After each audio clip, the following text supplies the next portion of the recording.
Howdy, folks. Happy Wednesday. Happy hump day. We have a lot of games to chat about from last night. We will not be talking the Buzztron 5000 or whatever the heck it is because I frankly don't understand it. I'll let Eck explain it when he's back on the show tomorrow. But we will start with a pre-show. Go ahead, Russ. Okay, so we're back to the Houston Astros. Sorry. Because more information has come out about the cheating, and this is just to confirm how diabolical the cheating was. Because again, for people that want to say, well, signs are signs and it's stealing them's part of the game, slow your roll. And this is why Clayton Kershaw was so distraught in that game when he gave up that home run that we've talked about. Mm-hmm. He threw 51 sliders and curveballs that day and got 0 swings and misses. 0. As great as his stuff is, that's diabolical, man. That's cheating to the point where, yeah, you deserve to have your title vacated. And everybody there who's trying to hide behind that, shame on you, man. Yeah, and last night or yesterday in the afternoon in Florida for a spring training game, and I know Russ is going down there in a couple days. I don't know whether it was against the Tigers or the Phillies. It was whoever Houston was playing on Monday. They announced Altuve, and at a spring training game, he got booed lustily. And I'm like, I hope that happens all year. It's going to. 6 guys have already been hit in spring training. 6 Astros? 6 Astros. Oh, boy. Now, 5 Phillies have been hit, but nobody even close after that. So okay. 6 Astros have been hit. I don't think that's I think that's on purpose. Oh, it's a mistake. Come on, it's a misunderstanding. I don't think it is. Yeah. The other thing is now you're not allowed to bring signs to the Astros ballpark. Yes. They're going to do everything they can to hide behind this. And the one thing, again, those games might be very well attended, but I do think this could hurt the game. Yes, when the Astros are in town, people are going to want to go out and see and boo them. But because of the way this was handled, I do think it hurts the game. But end of the day, baseball fans are passionate. And if these guys felt like just a couple of fake apologies were going to be enough, I don't think they know baseball fans. They have long, hard memories. I mean, honestly, I was pondering. I haven't looked up the dates of when they're going to be there, but I was thinking about going up to Toronto for a Blue Jays game when they play the Astros, just to boo, just to vent my spleen. But I just don't know whether the passion of the fans is going to be like what happened in I think it was a Mexico-U.S. soccer game about 10 or 12 years ago, where the Mexican fans bagged up urine and threw it at the players. Yeah, that's over the top. Yeah, that's a little bit of because you could get ill from that. That's a little over the edge. Yeah. I have to say before we start that I noticed on Twitter that Maria Sharapova announced her retirement from tennis. She was taking a lot of heat because apparently. Now I didn't know whether she was involved in the doping, the Russian doping scandal that was sort of tied to Sochi. I know that obviously she's a Russian, and obviously she was sort of in that inner circle, even though she was living in the U.S. I just Maldonian. That's right. She was in the Maldonian. Yeah, she was part of that. Yeah, I mean, okay, she was banned for I think a year. Yes, and then so.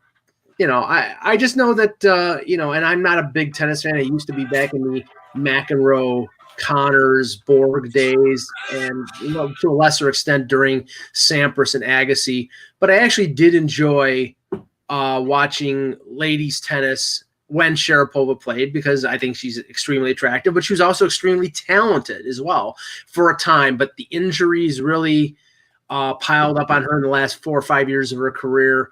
And I know there was some sort of rivalry and some sort of thing with her and the Venus and Serena Williams. But she's only 32 years old, and she had to retire because her body sort of betrayed her. So yeah, I've watched her plenty. She is good. I actually saw her at a live tournament. I thought she was very good. It wasn't like she was, a pinup who was trying to play tennis. It was nothing right. like She that. was not Anna Kournikova. She won Grand Slams. She was Right. not Jeannie Bouchard, who, I think got to one Grand Slam title, and then all of a sudden, she's on. Yeah, she was disappointing, but she had injuries at the end too. But she was disappointing. Sharapova wasn't. She did have the one issue, but no, she had a nice career. Yeah. One last thing. I didn't hear the comments of I didn't hear them live, but football coaches tend to say things stupid. I know there's a lot of coaches, a lot of players do the same thing. But when Joe Judge, the new Giants coach, comes out and says that Daniel Jones, the presumptive starting quarterback of the Giants after Eli Manning retired, says he has to win the job out of training camp, or he's got to prove himself.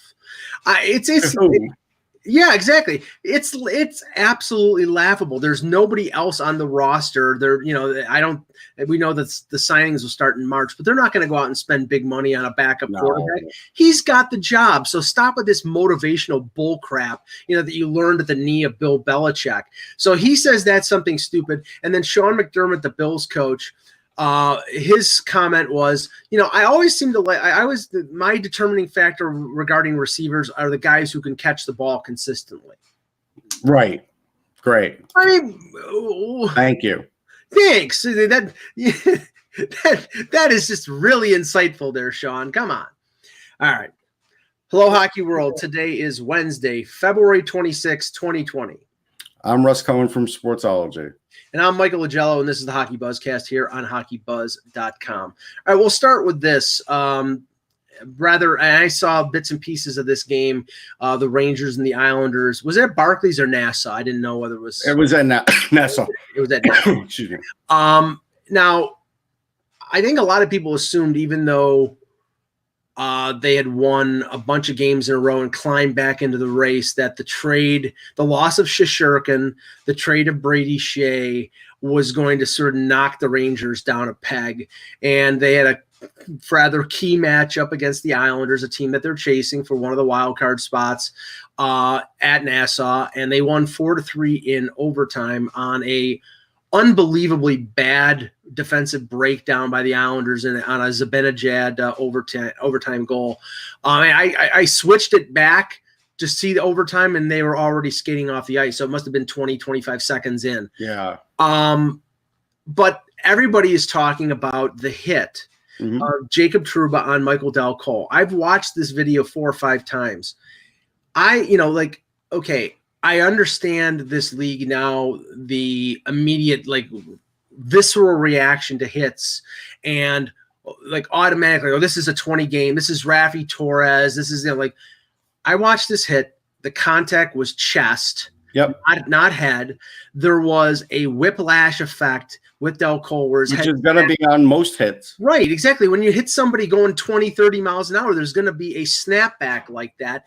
It was not head to shoulder contact. Nope. So everybody is out there saying, "Oh my God, this is a travesty of justice." And Del Cole saw it coming. He wasn't in a totally vulnerable position either. Right. And then, of course, after the fact, JG Pajot drops the gloves with Trouba, which is I give him credit. I give him credit, but it's like he's trying to ingratiate himself to his new team, but it was a clean hit.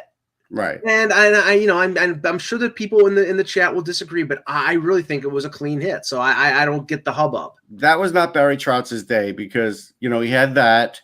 He challenged a goal saying, I think it was goaltender interference is what the challenge was. I'm not sure because I was covering the Flyers. So I was just watching that with my other eye once in a while. And he lost that one too. So that was not Trotz's day. And then after the game, this is where I have a problem with Barry Trotz. He basically came out and he welcomed Pajot, liked his game, and said, draft picks don't mean much. A lot of them don't make it. And while that is true on the surface, if he starts looking around at his team, Brock Nelson, Matthew Barzal, Mayfield, you start looking around the Islanders team, probably 45% of them are their draft picks, maybe even higher. And so Trotz better watch that, because that is, again, Alain Vigneault did a similar thing a couple weeks ago. Chuck Fletcher was at like an event for season ticket holders, and when they asked about Farabee, he said that, yes, we sent down Joel Farabee, and then Fletcher said when he asked the coach who he would like to bring up, Vigneault said Joel Farabee. And so this just emphasizes my point that these days, very few coaches care about the future and care about players developing if they have to spend any kind of time with them. They want everybody to be a veteran and ready to go, and it's just not realistic in the cap world. So this is now the struggle that GMs have to go through daily with coaches, or weekly. And we saw it a little bit early on with Babcock and Dubas, and it's now spreading into a lot of teams, and it's going to get worse. And so, my message is, I think the coaches need to sort of step back here. And if you've got a 5-year contract, I think it's Vigneault's 4, and you're in year 1, ease up on that gas pedal when it comes to rushing these kids, because that same kid may help you a lot in year 2 or 3 if you don't rush them in year 1. And I think that's the short-sightedness sometimes of coaches. If they're properly developed, they will help you more down the line than they would if you rush them and put them in situations which aren't beneficial. And of course, Russ, you're taking a little heat in the chat. Of course. We got let's hear it. Joe let's see here. Morello, sure, of course. Yeah, let's see here. Thomas Boyle, refs were the Islanders' opponent. Joe Morello regarding Trotz, best coach in the league. Russ, you're a joke. I didn't say he wasn't a great coach, but if you're going to give me that line about picks, he is dead wrong. Yeah, and you know what? See, this is the point of view in terms of coaches. These coaches, these Stanley Cup winning coaches, the coaches have big salaries, big reputations. They're like players. They have a certain amount of hubris that what they believe they think is completely right. That's what Babcock ran into in Toronto. I know that I'm a 4th line center away from us being able to get to the conference final. So, hey, Lou, go out and get me Thomas Plekanec, right? Or get me Luke Glendening. They want to be general managers. They want to control the roster, and they, even if it's somebody they respect like Lamoriello, they will snap back. I'm sure Trotz respects Lamoriello, and I'm sure that he likes having Pajot on the team, but sort of throwing it under the bus that draft picks are sort of not important. It's a load of crap. They are important, and that's the teams that win cups develop their players, trade for players, and sign players. It's not one thing. It's a diversity of things. All right. So when you look at like the top 7 scorers for the Islanders, almost all of them are picks. Matthew Barzal, Brock Nelson, Josh Bailey, Anders Lee, Anthony Beauvillier. Eberle's not. Ryan Pulak, Derek Brassard's not. Devin Taves, Nick Leddy's not. Komarov's not. Kazikis, Mayfield. Like, come on, guys. Adam Pelech would be in that list of important players too, and he was a pick. Noah Dobson, he's going to be your best defenseman down the line. He's a pick. Stop it. Right. Yeah. I mean, those players will be key. Now, you don't know what the heck that 1st and 2nd round pick that they traded in the Pajot deal is going to be. We won't know for 4 or 5 years. But 4 or 5 years from now, when Pajot is 32 and entering the final year of his contract, and these other players are 22 and just starting their career, and if one of them is a star, then that deal's not going to look too good. Right. So we'll find that out. Now, I think Morello's mad because he probably was online. He's probably still online at the Coliseum because they don't have enough bathrooms. Anyhow, go ahead. The whole place is a bathroom. No. It looks nice now. Does it? Okay, I'm talking about the old one. Because it looked, when Steve Webb was going around in 2002 trying to fight everybody on the Leafs in that playoff series, that place looked like a cesspool. I was there for the last Islander Ranger game before they started playing at the Coliseum again. And look, it was worn. I get it. Yeah. Okay, switching to the game that I concentrated on, and of course, Whenever there's a little piece, a little sweetness with the Leafs, there's always something bitter that happens as well.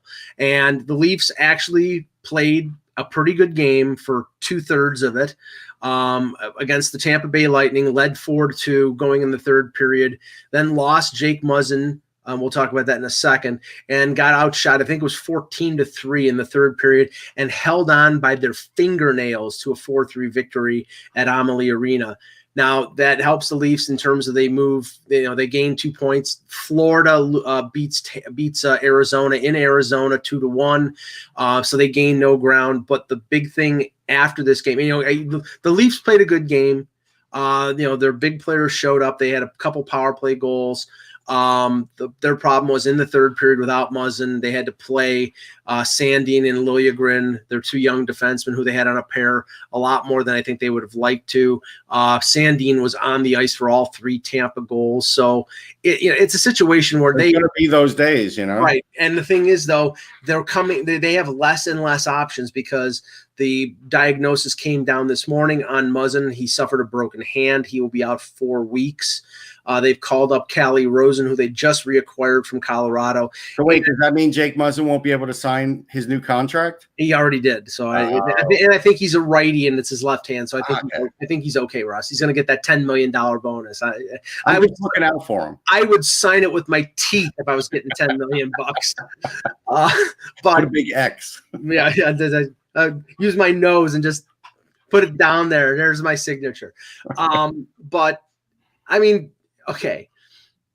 And everybody's entitled to their opinion, but I read X biggest losers of the deadline, and he listed Toronto as the number 1. And we had this argument yesterday, and I will continue it, and I will bash it home because X not here, so he can't fight me on this.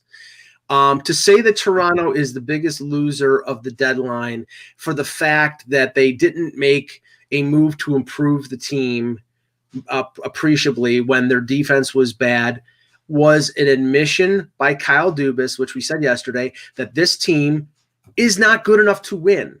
And he's basically saying the group that's there, they're going to have to pull a little more weight to win because they have shown over the last few weeks that they're not good enough.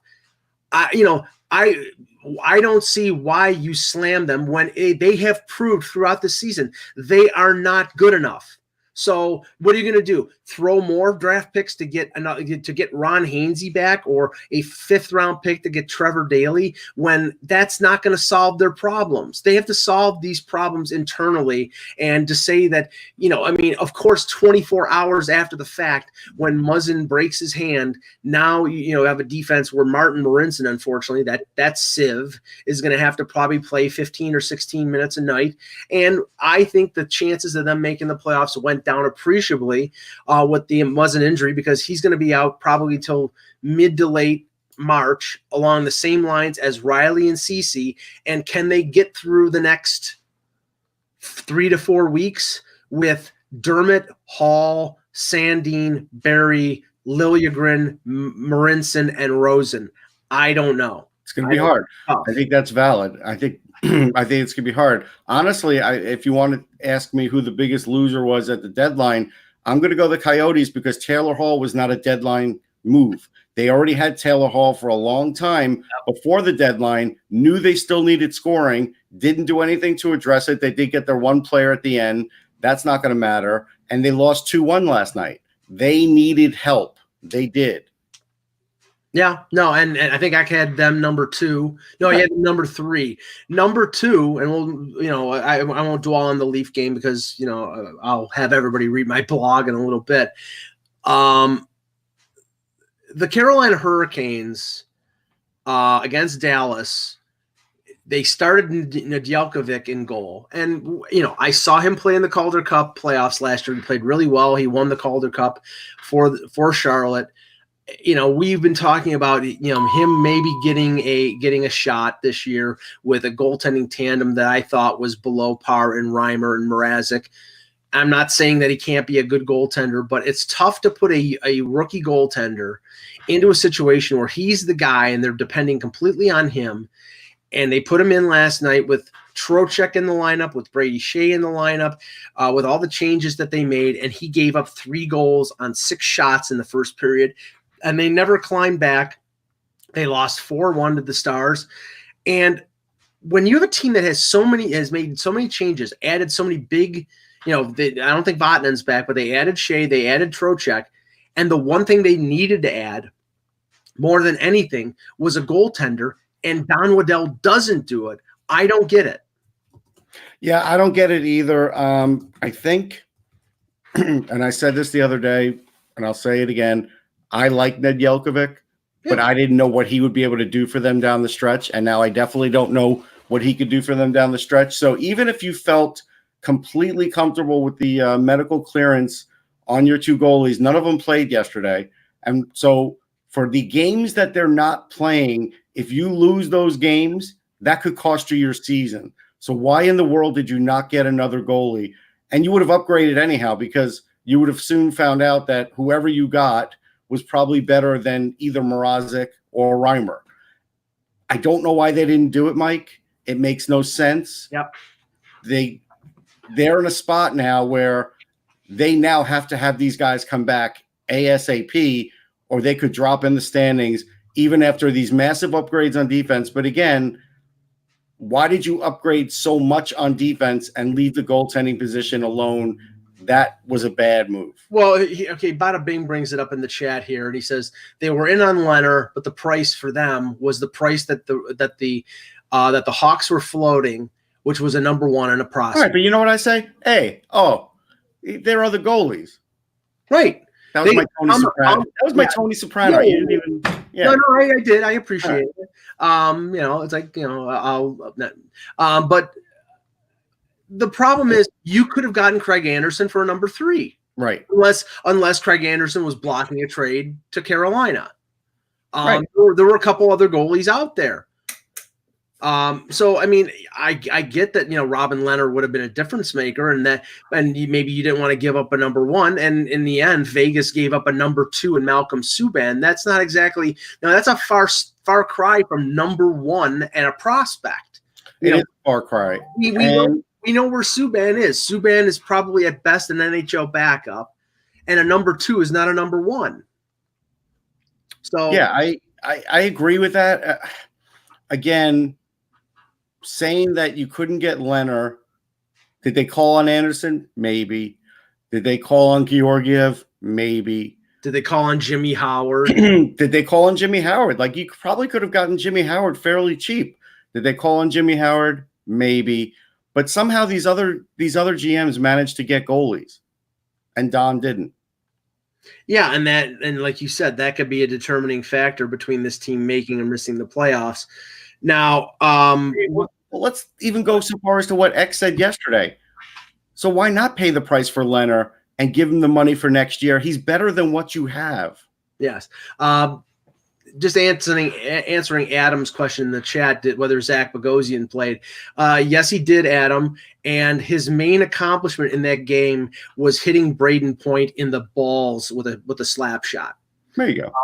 Other than that, he didn't really accomplish much. Which, and if the Leafs had acquired him, would I feel any safer in terms of their defensive situation? No, he's an extra guy.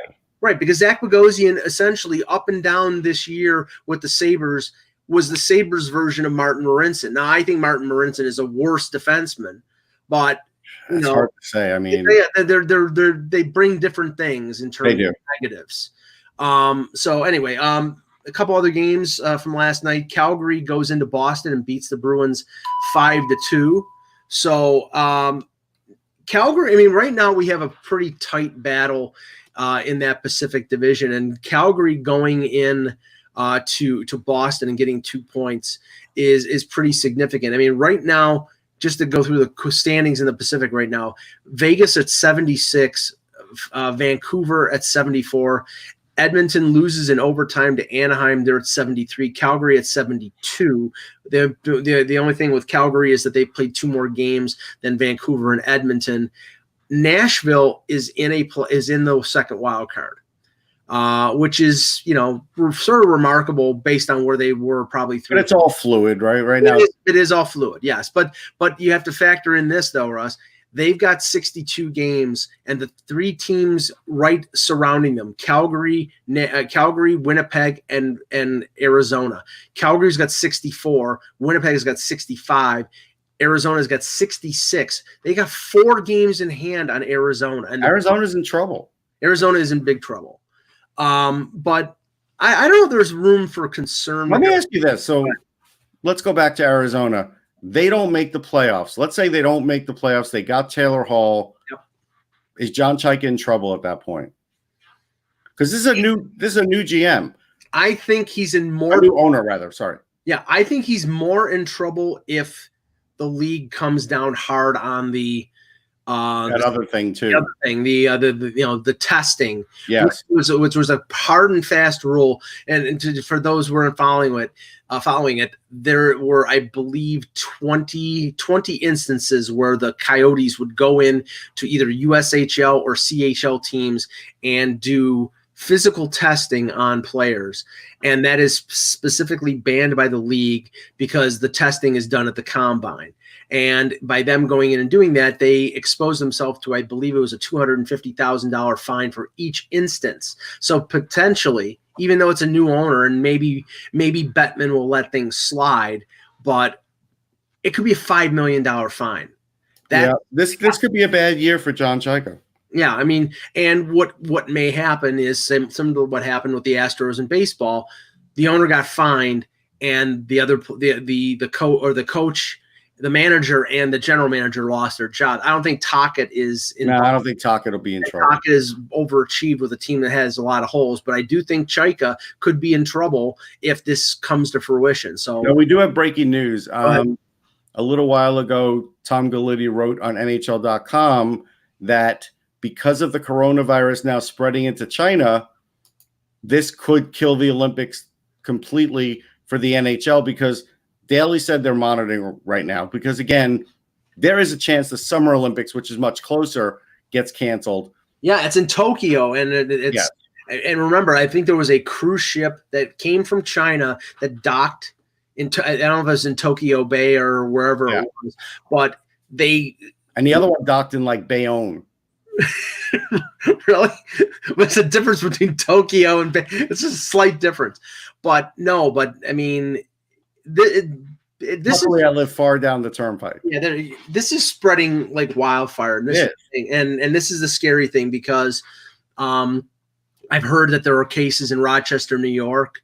There are definitely a few cases, I believe, in Toronto. I've seen people walk around the streets wearing surgical masks.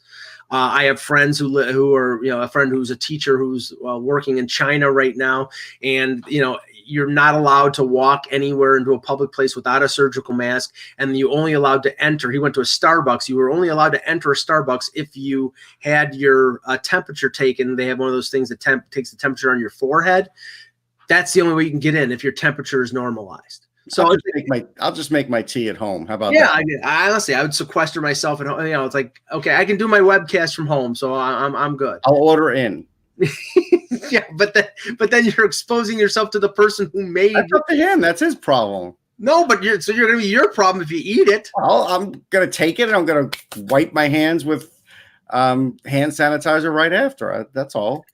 Arthur Staples reporting, according to Mark in the chat, that there will be no supplemental discipline on Trouba's hit. I guess I'm a joke for saying that it was a clean hit then. Yeah, exactly. And yes, Randy, several Toronto cases. People are wearing masks everywhere.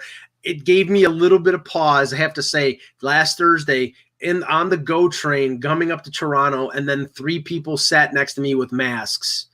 I had the urge to go to the bathroom right away and then sat someplace else. Not to anything against them, but just better safe. No, listen, I mean, it gets you worried, but if you're healthy, you don't have much to fear. It's people whose immune systems are sort of compromised, right, that they have potentially a problem. Just wash your hands a lot. That's a big thing. And another thing that I read that really could help you, start using probiotics.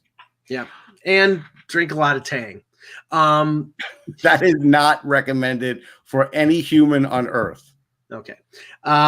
The Vancouver Canucks did beat the Montreal Canadiens 4-3 in overtime on a Tyler Toffoli goal. I keep going back and forth about the Canucks. I liked the move that they made for Toffoli, especially in the wake of the Besser injury, but I think they gave up a little too much. I'm a little skeptical of whether they can maintain being in the top three without Markstrom, who's been so big for them.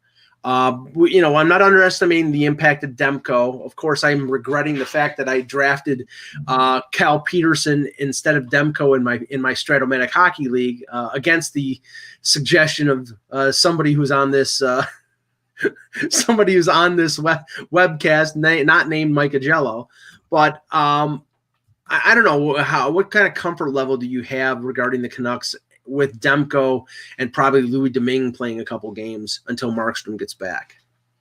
I mean, it's okay. I think it's okay. I think if you split in that situation, it's fine. You'll survive. I don't think it's awful. I think they can weather that. Yeah.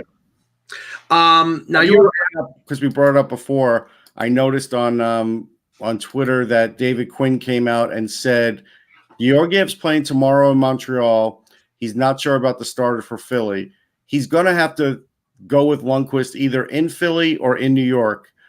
If it were me, knowing that the Flyers are so much better at home than on the road, and the Ranger game at home is one of those noon ones, the brunch games, and I've covered those, and players could be very sleepy, that's the game you put Lundqvist in. You put Georgiev in, the one in Philly. That's what a good coach would do. If he does the opposite, then he is literally making a mistake, because the game on Sunday at noon will be so much easier for Lundqvist than the other game. Speaking of Philly, they beat the Sharks 4-2 last night. You were at the game. So they look good. I mean, they got dominated the first period, though. The Sharks played really well. The Sharks have awful goaltending. We know this. In this game, there were 2 bad goals. They lost by 2 goals. I felt it in the locker room. Now, I will tell you, I spoke to Kevin Kurz and just, asked him about Joe Thornton, and he just said he was disappointed. So he's not mad. He's not going to be one of these guys that's going to, think about it. But he was disappointed that he didn't get to a contender. So that's fair. I think he's very honest about that, and he had a good game. Brent Burns in the locker room was really digging deep to try and give quotes. That's how upset he was. And at one point, he eventually just said, "It sucks." And A, the Sharks are not used to losing like this. But B, it's hard to lose when your goaltenders are giving up awful goals that are literally taking you out of games.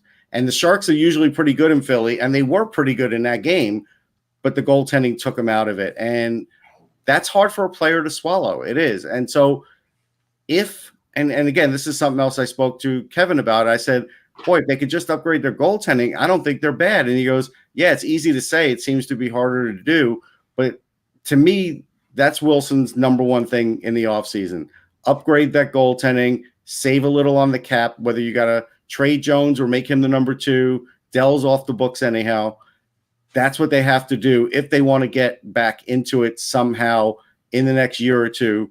That's what they have to do, because I felt for Burns, man. That was – people always want to just look at players as robots, and he is not – he does not want to lose. Well, okay, here Martin Jones has got 4 years left at $5.75 million. That contract is going to be near impossible to move. So he's your backup. Dell leaves. They don't have a ton of cap space, but they'll have, they did trade, I'm not sure Thornton will be back at $2 million. I'm not sure if Marlowe may come back. My sense is he's probably not gonna.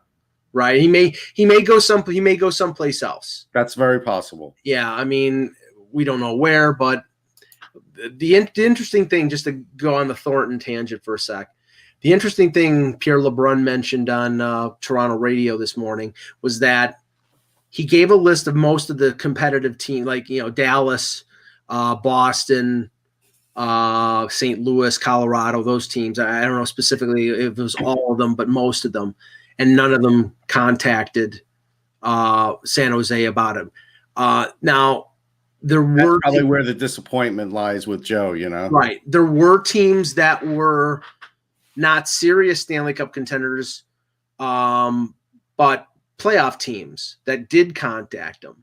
And those teams were not teams that he would wave to. Now, I understand that from Thornton's point of view. Now, I know it was rumored that Toronto was one of them. I don't know if at the 11th hour if Toronto would have given up anything for Thornton because of what they did with their defense. I don't think they were going to go out and expend more assets to get Joe Thornton to come in and be an upgrade over Freddie Gauthier. But there were supposedly teams, and he didn't want to waive. He says, I may as well play out the season in San Jose instead and make my choice in the offseason. That's his right. I mean, but I can understand why he would be bummed about that. Yeah. Yeah. I do want to make mention, every once in a while we'll get these like hateful messages, and I just got one. I want to repeat what I said. Sometimes people have selective hearing. Mm-hmm. So when I was on Sirius XM and I said that, yes, I like the Kreider signing, and he is one of the best, and if not the best forward that they have basically homegrown in the last decade or more. I said he is no Jean Rattel. I'm not calling him that. Then that's what he is, and it's good the Rangers kept him. And this guy's saying that I said he was the best ever, that the Rangers best. And it's like I even made the point of saying he's no Jean Rattel. And, of course, he's not even Rod Gilbert, but he is really good, and he is homegrown. And if you think about a forward that the Rangers have developed on their own, homegrown wise, he is one of the best in a very long time. That is my statement, and that guy can go F himself. Okay. I just doing some rough calculations here. If Doug Wilson decided he was going to buy out Martin Jones, he has a collective amount of $21 million left on that contract that he signed over 4 years. That would mean 2/3 of that amount, which is $14 million, divided by 8 years. Sorry, I promised no math, but here we go. That would mean a cap hit of $1.75 million for the next 8 years. Honestly, that's not that bad. To the point that I might do that, but then you have to have two goalies. That's the only problem. Now, honestly, I think San Jose, if the Rangers decide they're going to trade Georgiev, is one of the top 2 or 3 teams. They should be in on it. They should be in on him. They have to get somebody. Will they be in on Braden Holtby? Maybe but they have to be in on somebody, right? So I think. This is 2 years in a row that he, last year he didn't cost you. He cost you during the regular season, but he didn't cost you in the playoffs. He got to the conference final. This year, you can't ignore it. Martin Jones has been hideous. Right. So you have to address it in some way. Maybe somebody will say, okay, I'm willing to give him a shot, and they can trade him for a 5th-round pick and just get rid of. But it's going to be tough. They're probably going to have to include somebody along with him. I mean, they could just hold on to him for another year and then make him available for Seattle. And they might do that. But I think they're going to have to go out and get themselves their starter and somebody who you're not paying starter money to, because you can't pay your top 2 goalies over $10 million and then pay your top 3 defensemen. I think it's $26 million. Yeah, that's a lot. Between Vlasic, Burns, and Carlson, it's 11-5, 7-5, and over 8. It's $26 million for your top 3 defense. So they're in a real bad situation. Okay, a couple other things game-wise here. Capitals beat the Jets 4-3 in a shootout. We talked about Dallas and Carolina. The Devils beat the Wings in the Lafreniere Bowl 4-1. The Blues win 6-5 over the Blackhawks. This is the thing. This is the time of the year last year the Blackhawks started scoring a ton of goals, but when you give up 6, it's over, man. What is it? What does the 5 mean if you give up 6? I had some people argue with me too, people that I like. They're Blackhawks fans. When, I said they're a terrible team. When they went on their run, They asked, do I still think they're a terrible team? And my answer was yes. Yeah. And they are. Yeah. Sorry. Yeah. I mean, look, here's the best way I can put it. They're 6 points better than San Jose, and they're 4 points better than Anaheim. If you call that a good team, then go right ahead. Yeah, Timothy in the chat, he says, not sure the Caps will keep Holtby. I don't think there's a chance they keep Holtby. I think there's very little chance. Yeah, they apparently haven't negotiated with him at all. So it's right. They're going to wait till the end of the season, and if he decides he'll take less, then maybe he comes back. But I think that's the chance that he comes back. Right. They have the situation where Samsonov might be ready to take over as the number one. He's still on his entry level. I think he's in the last year of his entry level. Let me just see here. Let's see. Samsonov, he's got one more year at $925,000. So more than likely, they're going to sign him to an extension this summer based on him being a backup and not putting up starter numbers. But they're going to try to get him on a Vasilevsky deal before, if he blows up and has a great couple years, then they'll pay him. But right now, they can pay him that Matt Murray 3 point something for 2 or 3 years and get away with it. And that if Holtby wants to come back for 2 years, 7.5, they'll do it. Right. They'd be paying them both the same amount, and they probably could afford that. A couple news and notes here. Victor Mete out the rest of the year. There was some confusion regarding the Rangers, the first-round pick that the Rangers were getting in the Brady Shea deal, because Carolina has their own pick, and they have Toronto's pick, which has top 10 protection on it. If the Leafs win the lottery and pick in the top 10, which, if they just finish out of the playoffs, they would have to win the lottery to pick in the top 3. If they do that, then the Carolina pick will be the pick that the Rangers get. That's what we said yesterday. Right. We were just, that was Larry confirming it. Yeah. Peter Laviolette was named the head coach of the 2020 U.S. men's national team. I'm assuming that's for the World Championships. Yep. And Drury's the GM. So, we know Laviolette is probably going to get a job next year. He's going to get another job. There's no question. Yeah, he's going to get a job. Gallant's going to get another job. It's very rare when one of the coaches that had been in it for a while don't get recycled. It's very rare these days. What I will be interested in is to see if Babcock gets a job. And I asked a couple reporters who, have a lot of connections, and they said they don't know. So if they don't know, I sure as hell don't know. But no, I agree, and I don't think any of us know. Yeah, but it's going to have to be a particular situation, a team that sort of has disappointed, a team that's sort of ready-made. I would almost bet it's going to be like a Western Canada team. It could be now. Obviously, it's taken care of with Winnipeg, with Maurice getting the extension. But if Vancouver misses the playoffs, does Travis Green get fired? Does the because I think he's got him in it right now. I don't think he'd get fired. Does the interim coach in Calgary get the interim tag taken off? If they make the playoffs and they advance a round, then probably yes. But I don't know. It'll be interesting to see. We'll take some questions in the chat here before we leave for the day. Let's see here. I saw something. I'm going to say, I think, looking around, maybe Calgary is the next spot. For Babcock? Yeah. I don't know if there's any connection between him and Treliving. I don't think there has to be, but I think there's a potential there. And remember, Seattle. Why do I have this weird? I don't think Seattle. I don't think. No. I was gonna say, why do I have this weird feeling that Seattle is going to be Bruce Boudreau?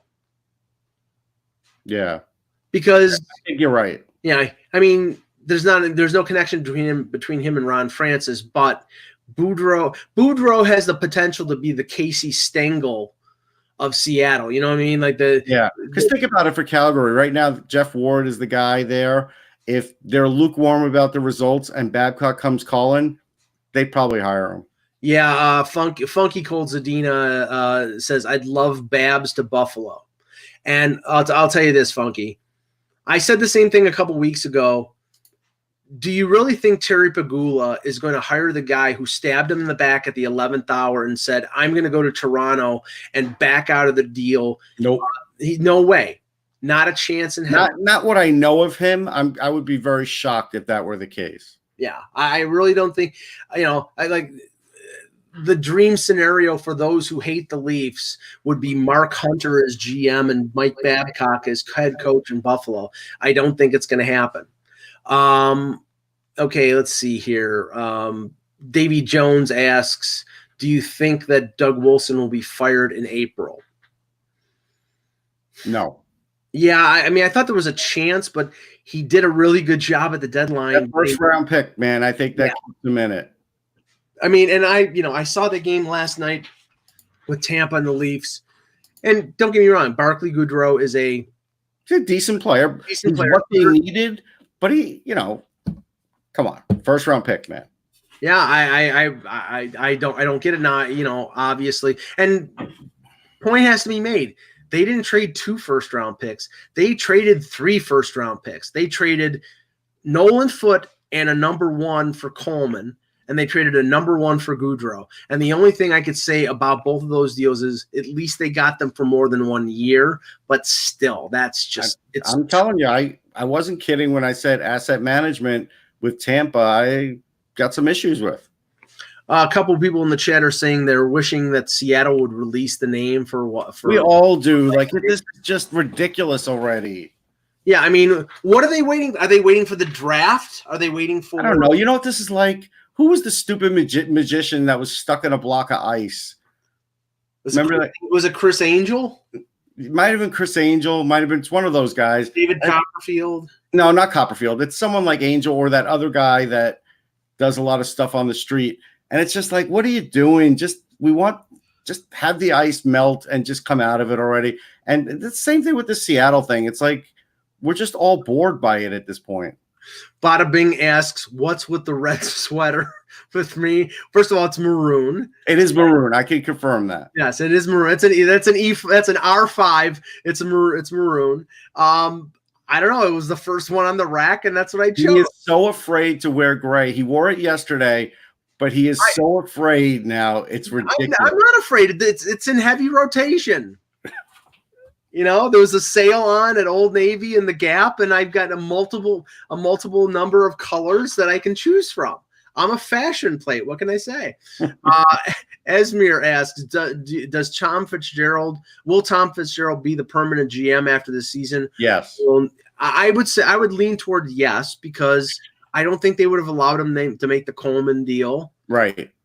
And he's done good deals. I really feel like he's done a good job. Yeah. And now what he's going to have to do, he's going to have to find players that are willing to come to Jersey. It's going to be tough in free agency. They'd have to overspend, which would lead me to believe that they will probably trade for players who have contracts and bring them in. I still do think, though, that the reshuffle is not. I would be convinced. I won't be convinced that PK Subban is not going to be moved until PK Subban is on the roster at the beginning of the season next year. I think he's going to get traded, but and I've heard a few whispers about them, like him not coming out publicly and saying he wants out, but they're going through a rebuild, and he's in his early 30s, and he had his worst year of his career, and there are teams out there that probably would give him a better chance to sort of bounce back in his career. So I think he's going to go elsewhere, and they're probably going to have to eat a little salary because of his $9 million cap hit, but I don't think that's going to be a problem for New Jersey because they're going to need to get to the cap floor. So they eat 1/3 of that deal, and he's a $6 million cap hit. They'll probably get a good return for him, and that gives them $3 million less than they have to spend on some other player. I do want to mention, I just saw something amazing. Right now, Quinn Hughes is the first rookie to score 50 points this season. He joins Nick Lidstrom as the only defenseman in NHL history to be the first to reach 50 points in a season. Lidstrom did it 91-92. I point that out, and then I also point out that in 2017, I put an article up on Sportsology that said Quinn Hughes is a generational talent. I rest my case. Flamester asks, will Johnny Gaudreau get traded next year?